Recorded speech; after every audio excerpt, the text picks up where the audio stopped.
بسم اللہ الرحمن الرحیم۔ انوار رمضان۔ رمضان المبارک کے اعمال: پانچواں ادب لڑائی جھگڑے سے گریز کرنا۔ روزہ کی حالت میں انسان کے مزاج و طبیعت میں کچھ چڑچڑا پن سا آ جاتا ہے، بالخصوص جب کہ وہ گرمیوں کے روزے ہوں تو تپتی ہوئی گرمی اور شدت پیاس کے عالم میں قوت برداشت اور تحمل کی سکت کافی کم ہو کر رہ جاتی ہے، جس کی وجہ سے معمولی سی ناگواری بھی بڑی ناگواری بن جاتی ہے اور انسان لڑنے جھگڑنے اور گالم گلوچ پر اتر آتا ہے۔ اسی وجہ سے نبی کریم صلی اللہ علیہ وسلم نے روزہ دار کو بطور خاص اس سے منع فرمایا ہے۔ چنانچہ حضرت ابو ہریرہ نبی کریم صلی اللہ علیہ وسلم کا یہ ارشاد نقل فرماتے ہیں: وَإِذَا كَانَ يَوْمُ صَوْمِ أَحَدِكُمْ فَلَا يَرْفُثْ وَلَا يَصْخَبْ فَإِنْ سَابَّهُ أَحَدٌ أَوْ قَاتَلَهُ فَلْيَقُلْ إِنِّي امْرُؤٌ صائم۔ جب تم میں سے کسی کا روزہ ہو تو اسے چاہیے کہ کوئی فحش بات نہ کرے، نہ شور مچائے۔ اگر کوئی شخص اسے گالی دے یا جھگڑا کرے تو کہہ دے کہ میں روزہ دار آدمی ہوں۔ بخاری 1904۔ ایک اور روایت میں ہے، آپ صلی اللہ علیہ وسلم نے ارشاد فرمایا: الصیام جنۃ فلا یرفث ولا یجہل وان امرؤ قاتلہ او شاتمہ فلیقل انی صائم مرتین۔ روزہ ڈھال ہے، اس لیے کوئی شخص روزے کی حالت میں نہ فحش بات کرے نہ ہی جہالت کی بات کرے۔ اگر کوئی اس سے جھگڑا کرے یا گالی دے تو اسے چاہیے کہ 2 مرتبہ کہہ دے میں روزہ سے ہوں۔ بخاری 1894۔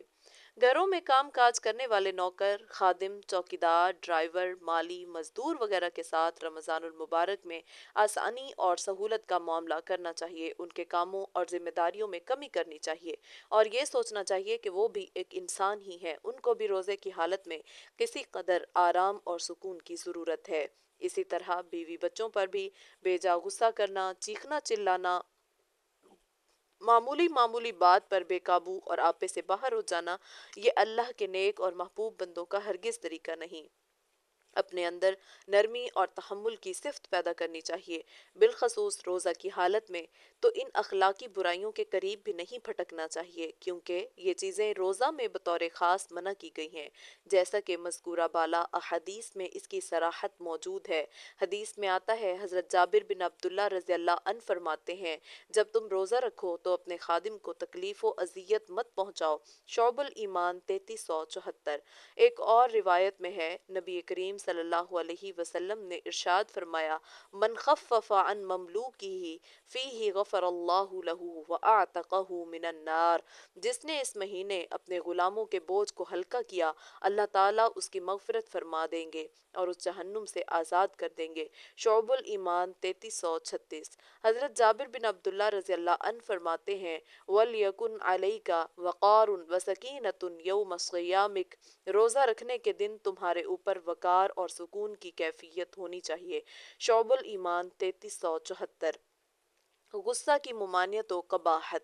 حدیث میں ہے، ایک شخص نے نبی کریم صلی اللہ علیہ وسلم سے کہا کہ مجھے کسی چیز کا حکم دیجیے، لیکن بہت زیادہ نہ بتائیے تاکہ میں اچھی طرح سمجھ سکوں۔ آپ صلی اللہ علیہ وسلم نے ارشاد فرمایا: غصہ مت کرو، غصہ مت کرو۔ مسند احمد 8744۔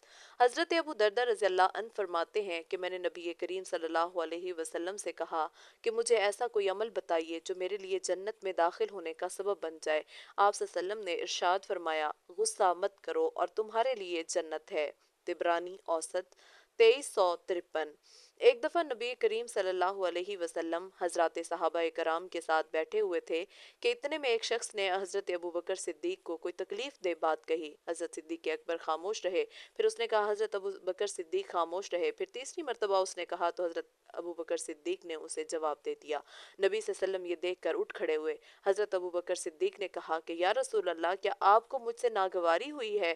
حضور صلی اللہ علیہ وسلم نے ارشاد فرمایا: ایک فرشتہ آسمان سے اتر کر مستقل اس کو جھٹلا رہا تھا، تمہاری جانب سے اسے جواب دے رہا تھا۔ جب تم نے اسے جواب دے دیا تو شیطان آ گیا، بس اب جب کہ شیطان آ گیا تو میں نہیں بیٹھ سکتا۔ ابو داؤد 4896۔ حضرت عبداللہ ابن عمر نے نبی کریم صلی اللہ علیہ وسلم سے پوچھا: مجھے اللہ تعالیٰ کے غضب سے کون سی چیز دور کر سکتی ہے؟ آپ صلی اللہ علیہ وسلم نے فرمایا: غصہ مت کرو۔ مسند احمد 6634۔ نبی کریم صلی اللہ علیہ وسلم نے اپنے ایک خطبہ میں ارشاد فرمایا، غصہ جہنم کی آگ کا ایک انگارہ ہے جو ابن آدم کے قلب میں سلگتا ہے، کیا تم اس کی آنکھوں کی سرخی نہیں دیکھتے اور اس کی گردن کی پھولی ہوئی رگیں نہیں دیکھتے؟ ترمذی 2191۔ نبی کریم صلی اللہ علیہ وسلم نے ارشاد فرمایا، بے شک غصہ ایمان کو ایسے فاسد کر دیتا ہے جیسے ایلوا شہد کو خراب کر دیتا ہے۔ شعب الایمان 7941۔ چھٹا ادب، حرام اور مشتبہ مال سے اجتناب۔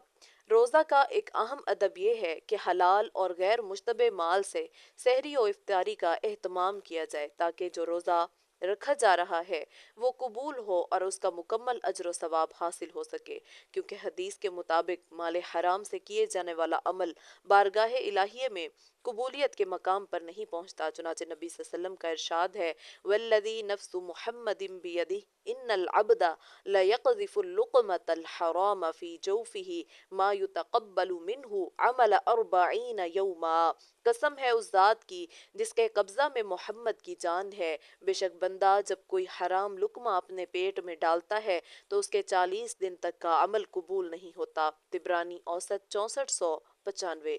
ایک موقع پر نبی کریم صلی اللہ علیہ وسلم نے ایسے شخص کا ذکر فرمایا جو طویل سفر کر کے پراگندہ بال اور غبار آلودہ جسم کے ساتھ آسمان کی طرف اپنے ہاتھوں کو دراز کر کے کہتا ہے، اے رب، اے رب، حالانکہ اس کا کھانا حرام ہو، اس کا پہننا حرام ہو، اس کا لباس حرام ہو، اس کی غذا حرام ہو، تو اس کی دعا کیسے قبول ہوگی؟ مسلم 1015۔